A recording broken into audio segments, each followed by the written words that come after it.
Hi, everyone. Welcome to this webinar. My name is Katie, and I will be your moderator. Today's webinar is EKG ECG in Action Sports Cardiology. I'm excited to welcome Dr. Christopher Tanayan as our speaker this evening. Dr. Tanayan is a board-certified cardiologist, and he works at the Lenox Hill Hospital in New York City.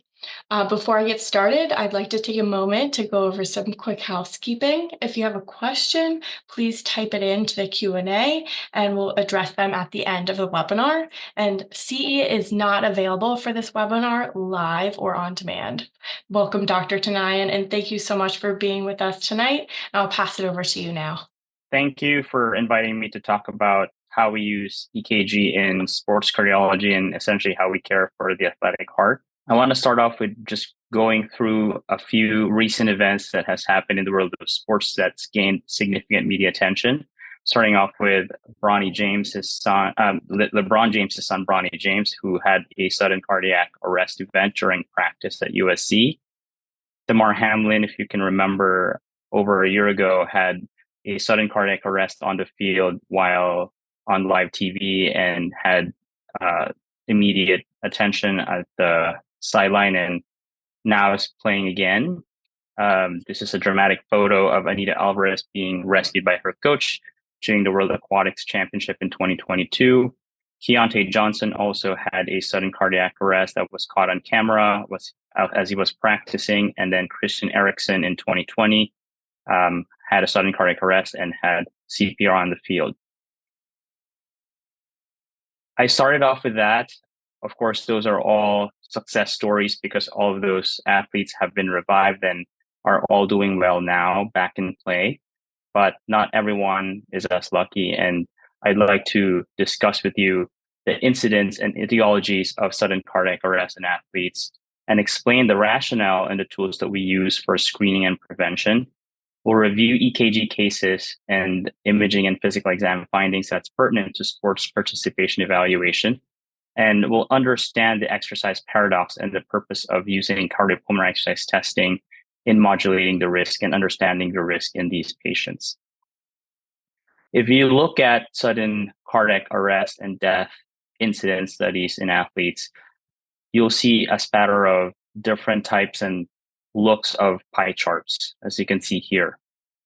And even in this most recent and excellent review article published in JACC, there's a spattering of different percentages of cardiac conditions that are found to be the cause for sudden cardiac arrest in athletes. And for us to understand why this is, I think it's good to look at a summary of all the sudden cardiac arrest studies and look at what they have shown in detail. But we won't go, of course, in very details of each one, but I'd like to point out to you, so you can see here, a lot of them are done in the United States. The population that they've used can range from an age of high school athletes only, including college athletes, or a range of 12 to 35. They included both sudden cardiac arrest and sudden cardiac death. And this is where the issue lies. Case identification, which is the numerator, and the denominator that we essentially use to have an incidence rate. And if you look at the case identification and denominators here, there are a lot of challenges. For the numerator, there's ascertainment bias, there's the data collection inconsistencies, there's media reporting consistencies, and ascertainment bias. For example, if you have you're only collecting data in those that have revenue versus non-revenue, there's pro versus non-pro, and if you're only getting data from certain geographic regions. And then, for example, if you're only using mandatory reporting, media reports, or insurance data, that will yield different types of data.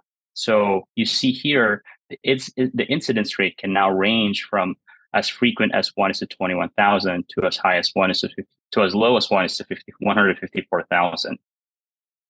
And for us to understand what do these incidence studies really convey, I chose to go into detail into this one particular study that was published recently. It's contemporary. It's in 2021. It's local. It is a prospective study. and it included both arrests and deaths. And in this study, they found in high school and college athletes, the incidence rate of sudden cardiac arrest and death is 1:65,000 in high school and 1:50,000 in the college athletes. And let's go into the percentages of the cardiac conditions they found to be the top 10 causes of sudden cardiac arrest here. 52% of those sudden cardiac arrests resulted in death. The first and the second most common condition is hypertrophic cardiomyopathy and LV hypertrophy, coronary anomalies, unexplained death, for which we think a majority are caused by electrical disorders, arrhythmogenic cardiomyopathy, long QT syndrome, Commotio cordis, myocarditis, and dilated cardiomyopathy and aorta. We'll go through each one of these later on, and we'll discuss how our screening strategies are effective for them and how to prevent them. Now, for the pathophysiology of sudden cardiac arrest, it's fairly the same for most of these conditions. You have an underlying structural, electrical, or genetic substrate, meaning any of these underlying conditions, and you have an athlete who constantly and consistently gets exposed to these conditions: dehydration, adrenergic surges, electrolyte imbalance, and acid-base disturbances during play, and then you get sudden cardiac arrest because of ventricular or some sort of arrhythmia that happened during play. And there's still a debate on how it is best accomplished to screen for these conditions. It is dependent on the availability of resources. If you have the equipment and the manpower to be able to do the testing and read the testing, there's sensitivity and specificity issues for each one. Now, in the US, we have been doing pre-participation physical evaluation, or PPE, aka the sports physical. If you think about how many athletes are being screened in the US, you have about 5,000 pros, about 520,000 NCAA athletes, and from the high school athletes, there's 8 million of them.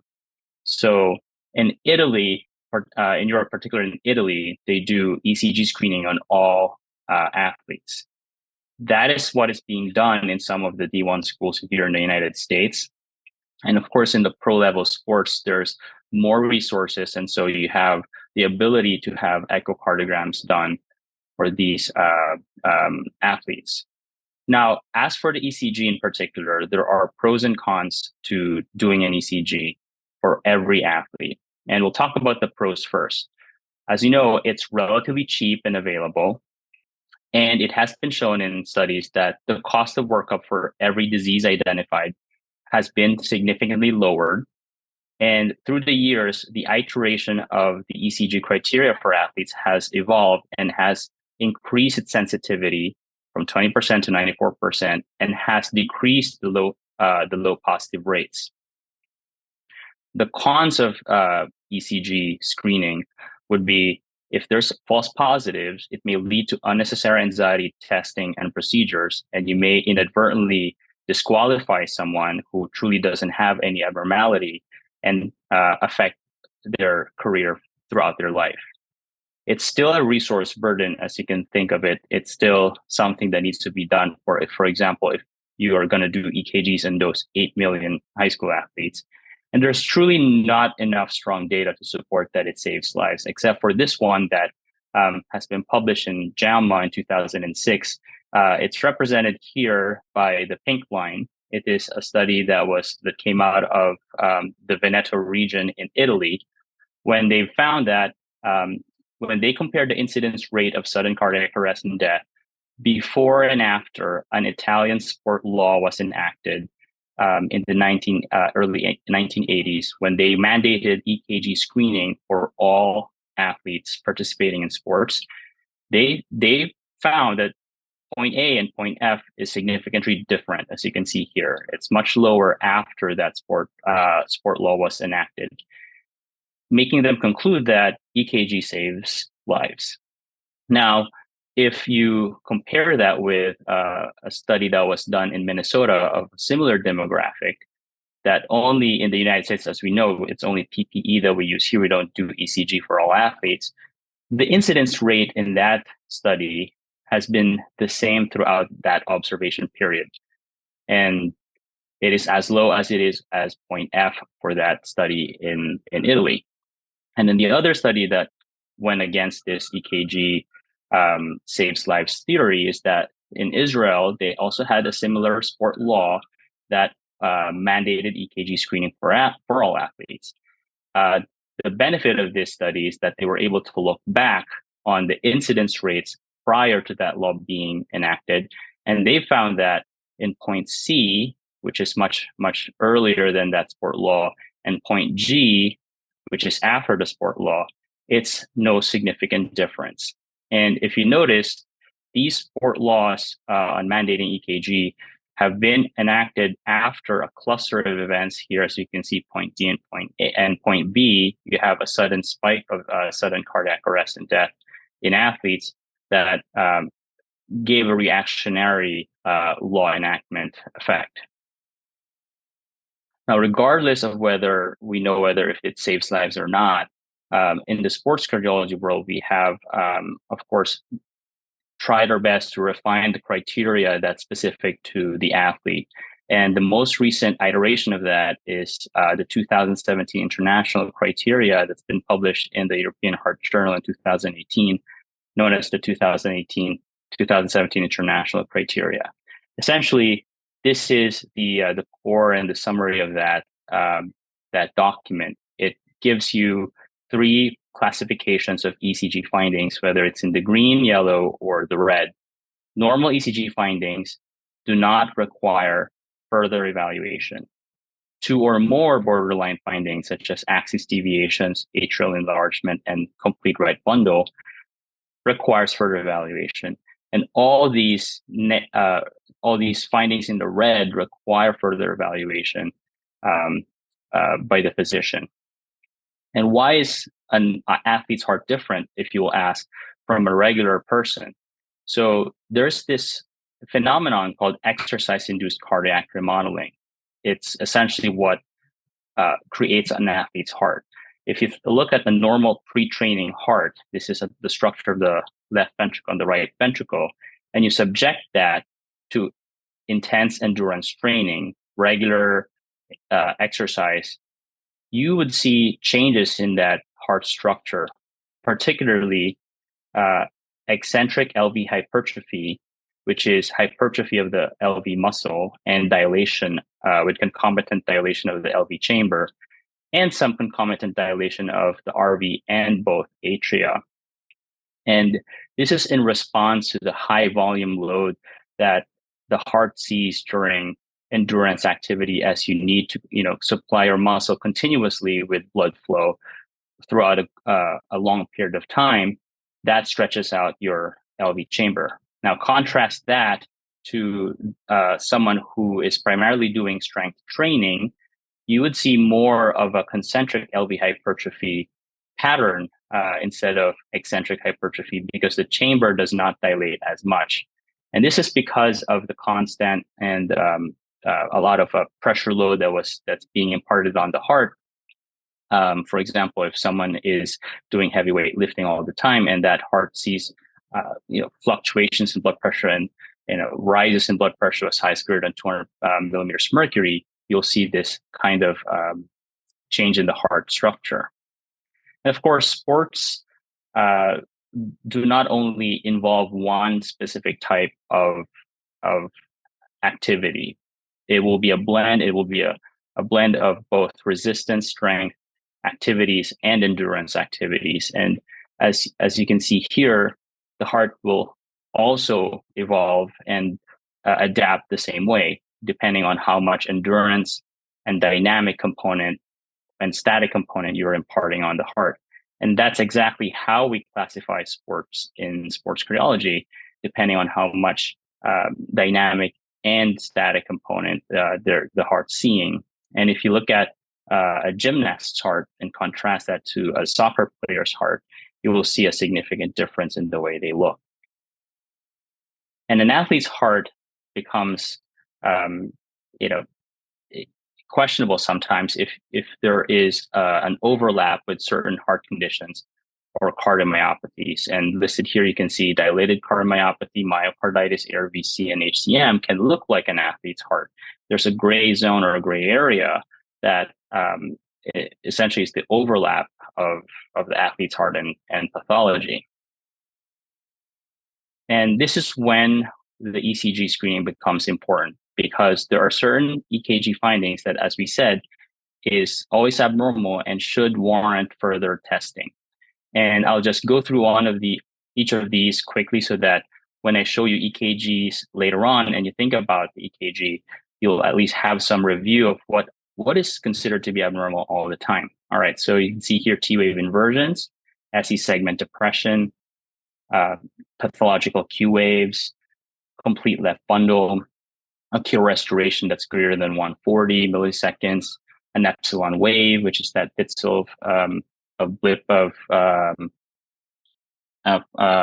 blip there in the EKG after the QRS, a ventricular pre-excitation or delta wave, prolonged QT interval, Brugada type 1 pattern, profound sinus bradycardia, PR interval that's greater than 400 milliseconds, type 2 Mobitz AV block, of course, third degree AV block, and more than 2 PVCs in morphology in an EKG, and atrial and ventricular arrhythmias. Okay, so now you're experts in EKG in athletes. So you can read EKGs now. So I'll give you a few seconds to look at this EKG of a 15-year-old white female softball player and tell me if you would pass this or fail this if you're doing a screening EKG. So what's drawing my eyes here would be the T-wave inversions in V1 through V3. And then what about this 21-year-old black male football lineman? Will you pass this EKG or not? And by the way, these are EKGs that were presented in the Care for the Athletic Heart Conference last year in Washington, D.C. And these are actual cases that have been seen by sports cardiologists. And so we know exactly what happened with them. So what's drawing my eyes here would be the T-wave inversions again in V1 through V4 and the abnormal ST segments. Now, those two athletes turned out to have normal hearts. It's because there's what we call the G-wave, the juvenile T-wave inversion pattern and the Afro-Caribbean variant. And this is, of course, always confused with hypertrophic cardiomyopathy and some type of LV hypertrophy. But there is a criteria that in Black athletes, if you see J point elevation and convex ST segment elevations that's followed by T-wave inversions in up to V4, that can still be normal. However, I would, of course, since it's in the criteria, if you go into the detail of the criteria, they will say that you can pass this athlete. But of course, if you're unsure, then there's always an option of doing further imaging. Now, contrast that to someone, say, for example, with HCM, and you can see here repolarization abnormalities throughout, regardless of which lead, and even in the chest leads, you'll see T-wave inversions. We know that 2% of white and 3% of Black athletes can exhibit wall thickness that can go up as high as 15 millimeters. So an athlete's heart is actually something that can get thickened, as we've seen earlier in an earlier slide. If you do strength training, you can thicken your heart, but it uncommonly goes beyond 15 millimeters. It's almost always symmetrical with concomitant LV dilation and normal diastolic function. You don't see LV OT obstruction. There's no scarring on MRI, and there's no peripolarization abnormalities like what you see here. And the management of hypertrophic cardiomyopathy can range from as simple as medical management to as complex as a heart transplant. There's a good article that was published last year that came out of Yale that looked at HCM patients that have been implanted an ICD or a defibrillator, and they compared the outcomes of those who participated in competitive and high intensity activities or high intensity sports versus those that did regular activities. And they found no significant difference in those outcomes, which makes us a little bit more liberal nowadays in allowing these patients to play despite having the diagnosis of hypertrophic cardiomyopathy, of course, after risk assessment and stratification, which we'll talk about more later. Now, this is a difference of what the Afro-Caribbean variant or the Black athletes variant with Brugada syndrome type 1. You'll definitely see this upsloping convex SE elevation that is after the J point, whereas in Brugada type 1, you'll see a downsloping of that ST, and it's called ST segment after the J point. Next most common is coronary anomalies, and as you can see here, this is an echo image of from a parasternal short axis of the aortic valve, and you can see the origins of the right coronary artery and the left anterior descending artery. In someone who has anomalous coronary arteries, you can see something like this in a screening echo, that the right coronary artery can come off of the left coronary cusp, or it's from a single ostium. And there are different kinds of anomalies in the coronary arteries, and there are riskier types of coronary anomalies, particularly these four when you have an intra-arterial course, when it courses between the two great vessels, which is the aorta and the pulmonary artery. If you have a slit-like orifice of the coronary ostium, if you have an intramural path within the adventitia of the aorta, and if you have distal atresia. And in this study, which is from the ORCA registry, or the outcomes registry for cardiac conditions in athletes, they found that in these echocardiograms that were done in athletes, actually 82% did not even report on the coronary origins. And there's only 9% of these coronary anomalies that's been reported, or the coronary origins that have been reported. Okay, let's move on to another EKG and tell me what you think is wrong. This is a 21-year-old white female cross-country runner.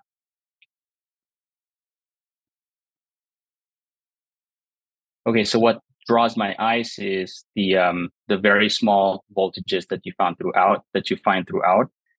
And this patient actually had the diagnosis of arrhythmogenic cardiomyopathy, or ARVC. Now, that small ditzel of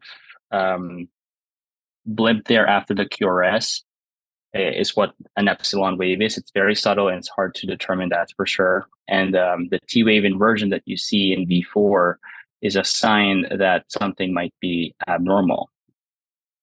You know, if you compare an athlete's heart from someone with arrhythmogenic cardiomyopathy, you'll see particularly the dilation of the right ventricle to be significantly larger in someone with arrhythmogenic cardiomyopathy. You have more than 1.2 ratio of the RV to LV, and you may see low voltages throughout. And it's important to diagnose arrhythmogenic cardiomyopathy because this is probably the only cardiac condition that is managed conservatively by restriction of exercise. There are some other types of cardiomyopathies that are argued to be affected by exercise and worsened by exercise, but this is the one that has strong data. So what would you say is abnormal in this 21-year-old white female swimmer's EKG? And if you see this in the clinic or in a screening event, would you pass this or fail this? So this, I'm looking at the QT interval, and you see that it's more than the half of the RR interval. And that actually this same swimmer had polymorphic VT after an RNT phenomenon, which is torsade. And this is because of the long QT. And of course, there are different types of long QT syndrome. You can see here, 5% have been diagnosed, and then the 10% that we initially thought to be unexplained, probably most likely, if you do an autopsy on these patients, they won't have anything abnormal in their hearts. But because you don't see in a pathological level or an autopsy these types of electrical disorders. Type 1 long QT is more related to exercise. And if you look at the QT of athletes, they rarely go beyond 480 or 500 milliseconds. It's common to see sinus bradycardia in athletes, so be careful not to overestimate the QT interval, because it of course the estimation breaks down if the heart rate is less than 40, and they commonly have U waves. And this is not the conservative management of long QT is it's a shared decision making. It's not absolutely necessary to restrict someone from exercising, but you should have of course risk stratification and understanding the types of long QT. And I would always implore the help of my electrophysiologist colleagues in this scenario. And then 5% in this incident study was from Commotio cordis. And this is what Damar Hamlin was reportedly the cause for his sudden cardiac arrest. And this is seen in whenever you get a projectile object or sudden increase in the intrathoracic pressure that causes the stretching of the cardiac cell membranes that allows potassium surging. And that's the theory that they have behind what causes sudden cardiac arrest in Commotio cordis. When you have that stretching that happens at the vulnerable moment in the cardiac cycle during the repolarization phase, when the heart's resetting, you can cause an electrical disarray here, as you can see, ventricular fibrillation ensuing after this sudden increase in pressure and potassium surging in the repolarization phase. Myocarditis has been an issue during COVID, particularly, and from the ORCA study, the ORCA registry, they looked at almost 3,000 athletes during COVID time, and 198 of these athletes had a screening CMR, and only 119 of them actually had a clinical indication for a CMR. But this is what's interesting. They found that only 21 actually had a cardiac involvement, and only one really had a cardiac event that's unrelated to COVID. And so the incidence rate of a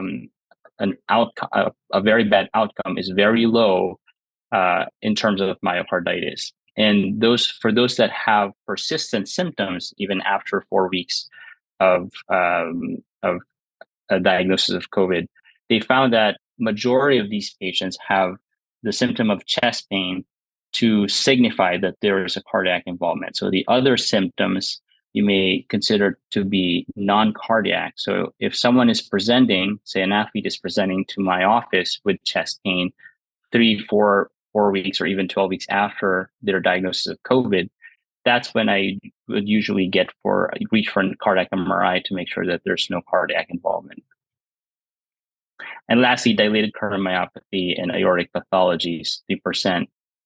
If you look at this cardiac MRI image of an athlete's heart versus dilated cardiomyopathy, you'll notice that it's really different. In dilated cardiomyopathy, you'll see a much bigger end diastolic dimension with concomitant lower LV function. The diastolic function is also abnormal in dilated cardiomyopathy, and this is where you see myocardial fibrosis and, of course, a lower peak VO2, which is what we get from a CPET that we'll discuss later on. Athlete's heart, there are studies that have shown that you can even see end diastolic dimensions that's greater than 54 millimeters in Olympic athletes, greater than 60 millimeters in cross-country runners. They may have a little bit of a low ejection fraction, but if you put them on a treadmill or you exercise them, that typically improves. What would you do if you see someone like this in the office? He's a 20-year-old male basketball player, and his height is 7'1". This is, I don't know if anyone's familiar with him. This is Isaiah Austin from Baylor College, and he was found to have dilated aorta and he decided not to play for the NBA because he has Marf hands. So a good history in PE is always important. Of course, there are stigmata to this disease condition, and it's associated with aortic dilation and aneurysm, and it's also associated with an enlarged heart.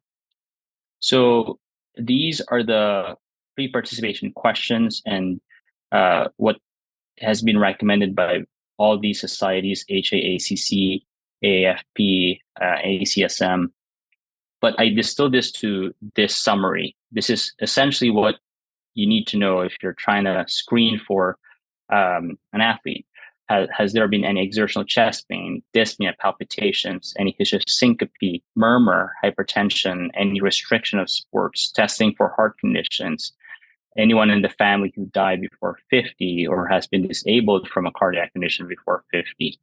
And in the physical exam, pay attention to the blood pressure, murmurs, pulses, and of course the morphonic features that we've shown earlier. Even with a good EKG screening and PPE, there are still some conditions that cannot be detected by PPE, and that's about half of them. Now, you can do more testing after EKG, echo, and PPE. For example, for HCM, if it's not yet expressed yet in their echoes, you can do serial EKGs and you can see changes there. Coronary anomalies, if you're not able to visualize it by echo, you can get a coronary CTA. For arrhythmogenic cardiomyopathy, if you have only very subtle EKG changes like what we saw earlier and subtle echo abnormalities, a cardiac MRI would be indicated. For long QT, if it's occult, you can do serial EKGs that might show up. The long QT might show up in other EKGs. Myocarditis, if there's persistent exertional chest pain, get a CMR. Aortic pathologies, if you're unable to visualize by echo, again, a CTA or an MR. This is an example of someone who has a diagnosis of hypertrophic cardiomyopathy with normal EKG and normal echo, and by serial testing, the same patient after several years developed the phenotypic expression of the repolarization abnormalities in EKG and the thickening in the echo. There has been a paradigm shift in sports cardiology. Before, we always just say, okay, you're negative, you're cleared, or positive, you're disqualified. The contemporary approach now is to address it after diagnosing it, of course, appropriately. After a positive screen, you diagnose it appropriately, you risk stratify, and then we always go through a shared decision making process before allowing someone to return to play. And the reason behind that is, of course, you don't want to keep someone from exercising. As we know, exercise is medicine. As you can see here, and as reflected in many other studies, getting off the couch is, that's where you get the best decrease in relative risk of all-cause mortality. And as you get further down in the number of hours per week, you see further reduction in that all-cause mortality risk. And not just mortality, you also see this in other conditions such as cancers and psychological conditions. But again, the exercise paradox is you never fail to see medical tents along the way when you're doing a fun run and at the end of the finish line, because even if your mortality is reduced in the long run, your risk for sudden cardiac events happen during the peak of your exercise. So if you have an underlying condition like we talked about and what has been found in these incident studies, you can have a sudden cardiac event at the peak of your exercise. And this is best illustrated here in the RACER study that was published in 2012, when they looked at all the marathons and half marathons in the US in a span of 10 years and have analyzed up to 10.9 million runners, that the events that happen, as you can see, is towards the end of the finish line. Like as you're closing into that finish line, this is when the athletes or the runners have, depleted their glycogen stores. They've been bathing in lactate. They're trying to push to get to the finish line and maybe kind of overreach a little bit and increase their intensity significantly, that they get an event at that point in time. And when they analyzed these individuals that had sudden cardiac events, they found, as you can see, underlying conditions such as hypertrophic cardiomyopathy and myocardial ischemia. And we know that as we get older, the types of conditions that are found transitions from what we found earlier to more of coronary artery disease. And this is a good study, the Master Heart study that was recently published last year, that show that an athlete is not protected completely from development of coronary disease. And this is how it looks like in a CAT scan. You will see coronary calcium buildup in the coronary arteries, and they've compared those that are very completely healthy and those that actually exercised late in their life and those who are lifelong endurance exercisers. And when they compared the plaque composition, this study kind of refuted the thought that those that are lifelong exercisers had a better composition of plaque, meaning they have a lot of hard plaque compared to soft plaque, because as you know, soft plaque is what ruptures and causes an MI, and hard plaques are less likely to do that. Now, for us to be able to risk stratify and modulate, I think just going back to exercise physiology quickly here, when you inhale through your lungs oxygen, you deliver that to your heart, and your heart will deliver the rest through the bloodstream to your muscles, so that your muscles can function during exercise.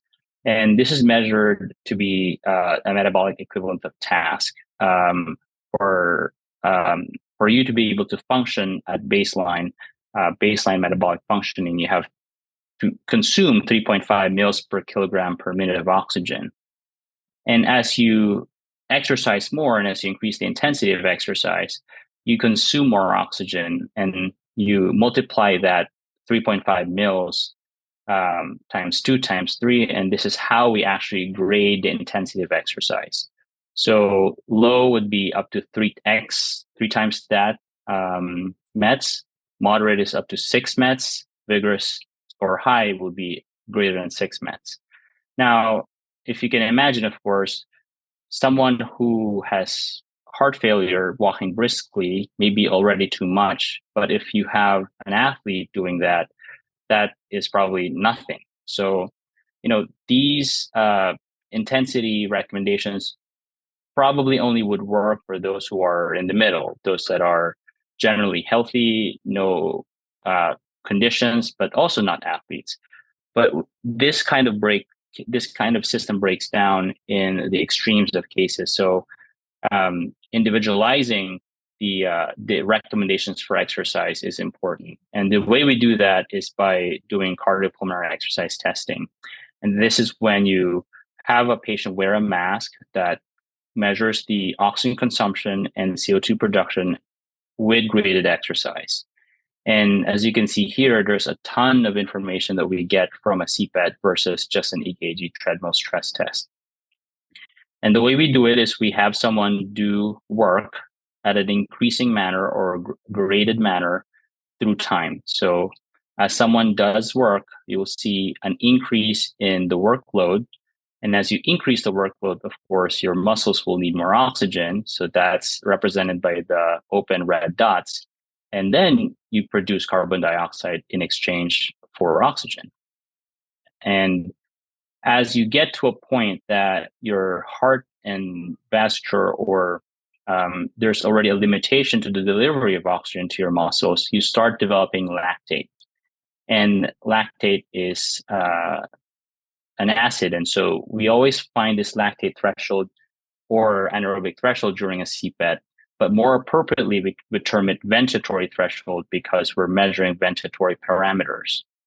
And the reason why we see a shift in the coupling of the O2 consumption and CO2 production is that when you start buffering that lactate, that H plus in your bloodstream using your bicarbonate, you're producing additional CO2 molecules. So that additional CO2 makes it go up higher or faster than O2 consumption. And that is when you suspect that, yes, this is where you're already having lactic acid production and that you're starting to buffer your blood. And this is important because it's been shown in studies that after that lactate threshold is when stress hormones also rise. So as you can see here, beyond that lactate threshold is when you see adrenaline and noradrenaline go up. And that is important because this is what we use when we're classifying the intensity of exercise. So if this is how we individualize recommending exercise intensity. As you get to that point in time that you have sufficient lactate produced that needs buffering, you get an isocapnic buffering zone right here, which is represented in the intensity to be moderate intensity exercise. As you go beyond that, when you've already exhausted your buffering capacity, and you start breathing fast to blow off that excess CO2 and acid, that's when we classify it as high intensity. There's a lot of heart rate zone recommendations out there. If you just Google, you'll see a lot of these, and these are mostly based on predicted heart rate. So again, that's a blanket recommendation to everyone, not individualized. And the reason why we care about the level of lactate is when you're not fit, you go up quickly in that lactate. Even at the very low workload, your lactate will go up faster. If you're fit, you can do more work, and that lactic threshold would be will come up much further in the workload. And if you're not fit, it's reflected here. Your heart rate will go up faster because your heart's not trained to pump blood across your system. And as you can see here, fit individuals will need, even at the higher workload, their heart rates don't go up as high. And we know that not fit individuals will have more cumulative event rates because, as you know, as I've shown you earlier, once you go beyond that lactate threshold, your noradrenaline and adrenaline level rises, and that will predispose someone with underlying conditions that we talked about earlier. The top 10 conditions that have been found in these incidence studies that predisposes one to a sudden cardiac event. Now, sudden cardiac arrest doesn't just happen after lactate threshold. I'm just going to plug this quickly because it can happen to anyone, anywhere, at any time. This is interesting from the Minnesota Commotio cordis registry. Even the most mundane things like just being hit by a snowball or being kicked by a horse in the chest can cause Commotio cordis. So even if you're modulating your exercise intensity, despite you trying your best not to push yourself to your limit, you can still have sudden cardiac arrest. And so the only way we can prevent half of these deaths is by learning proper hands-only CPR. I just want to point out here that it is okay not to do mouth-to-mouth because people would think that that's required for you to deliver hands-only CPR. No, you just have to do it correctly, meaning just be on top of the patient so that you're using your body's force to go down, so that you're able to depress the chest at least 2 inches, and with the right hand positioning, doing it 100 to 120 times per minute. And don't forget to call for help before you start CPR. I think we have 5 more minutes to go, and hopefully we can answer some questions. Great. Thank you so much for Dr. Tanayan, and we'll open it up for any questions. Let's see. While we're waiting, do you have any commonly asked questions that you get? So, the CPET is a test that's not commonly available in all offices. There are, if you go into big academic institutions, you'll be able to get access to a cardiopulmonary exercise test, but it's not the same as an exercise treadmill stress test like I've shown. You need a special metabolic cart. You need a special device to measure the oxygen consumption and CO2 production. And so it is not widely available, but it is available in our office, and we do it in Manhattan. So if you want to look for someone. You can reach out to your cardiologist or pulmonologist, because both services can do that. And then as for ECG, that's probably the most available and affordable for most people. So you can easily get an EKG machine so that you can do that in your offices or do screening. Are there any sport specific tests that you do? So, a test specifically only for swimmers? So the that that example of swimmers is actually hard to answer, because that's the hardest to simulate in a lab. Say, for example, if we try to simulate the sport of the player, for example, if someone's a rower, it will be better to put them on a rowing ergometer. If they're a runner, you'll make them run. If they're a cyclist, you put them on a bike. Uh, there is still no way for us to do the cardiopulmonary exercise testing with swimming, just because the complexity of having a mask that will measure your oxygen consumption and CO2 production. So the CPET is our special test essentially for athletes, and we tailor it according to the sport. But no other special test for any particular sport.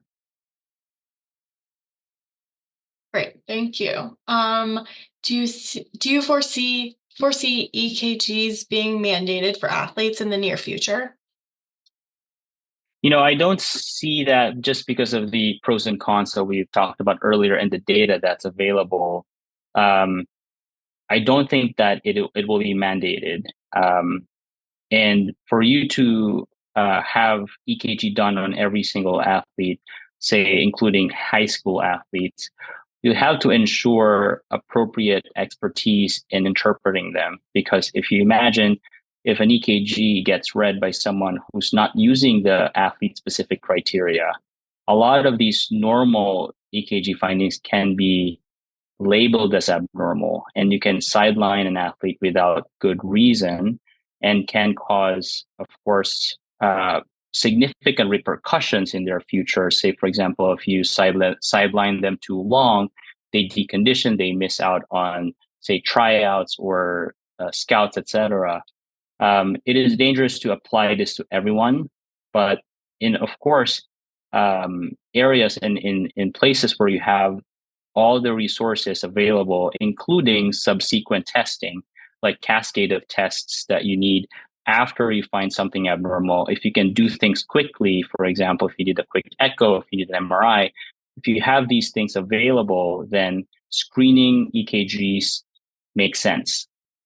But in places that you don't have these resources, it will be very hard, and it might be even dangerous to do screening EKGs on everyone. Wonderful. Thank you for that detailed description. We have a comment from Katie who's saying, I'm a new provider and I'm expected to perform athletic physicals. I do not have much experience in reading ECG. What advice do you have for new providers? Any recommendations on providing ECG skills? I would advise for you to check out that document. It's I believe it's available for free.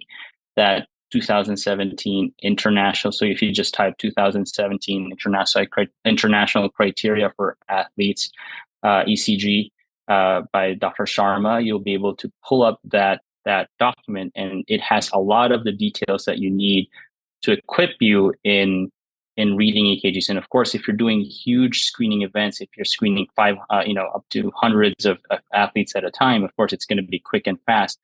That slide that I showed earlier, the green, the yellow, and the red would be fairly easy to like refer to when you're looking at EKG and you find something wonky. You look at the criteria, whether it's a green, yellow, or red. I think that would be my best advice. And if there's, of course, I think the other thing is to identify maybe a local expert or someone with experience in reading athlete EKGs, so that if you have a quick question, you can easily communicate with someone, and of course, not cause undue stress and, again, an unintended harm because you're sidelining someone because of like a minor abnormality in the EKG that you're not sure of. Perfect. Thank you so much for that answer, Dr. Tanayan. I believe that is the last of our questions this evening. There's two more. Some companies have contacted me to do ECGs to my athletes. Have you heard of this, and do you recommend hiring any of these companies?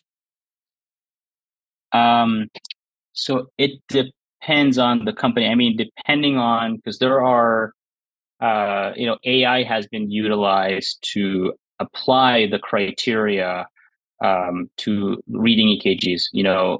Regular EKGs has its own algorithm of like classifying an EKG as abnormal or not, because patterns are recognizable by machines. Of course, if that company, I guess, is specific for athlete criteria, then verify that with someone who is a sports cardiologist, obviously, whether that is truly being used by majority in the United States, because there is an AI guided ECG machine that's developed out of the University of Washington that's being used in the country. And if that is the machine, then maybe it's a viable option. But of course, verifying what the company is basing their algorithm on is important, and then verifying it, of course, with a sports cardiologist if that is a viable option. And then our last question is, our school district provides ECGs on a voluntary basis. What is the youngest age you would recommend an ECG, high school, middle school, youth sports? So there is a recommendation from the American Academy of Physicians that pre-participation screening should start quite early, even as early as before age 10. But as for ECG, the criteria specifically included age 12 and above. So if you will apply the criteria, then we should follow the data that it used. So I would say 12 years old and above. Wonderful. Thank you so much, Dr. Tanayan, for this very informative presentation. And thank you all for joining us. We did record tonight's webinar, and you will get an email with the recording sometime within the next week. And we'd appreciate your feedback via survey that will pop up on your screen shortly. And thank you all for joining us again. Have a great evening. Thank you for joining. Have a good night. Good night, everyone.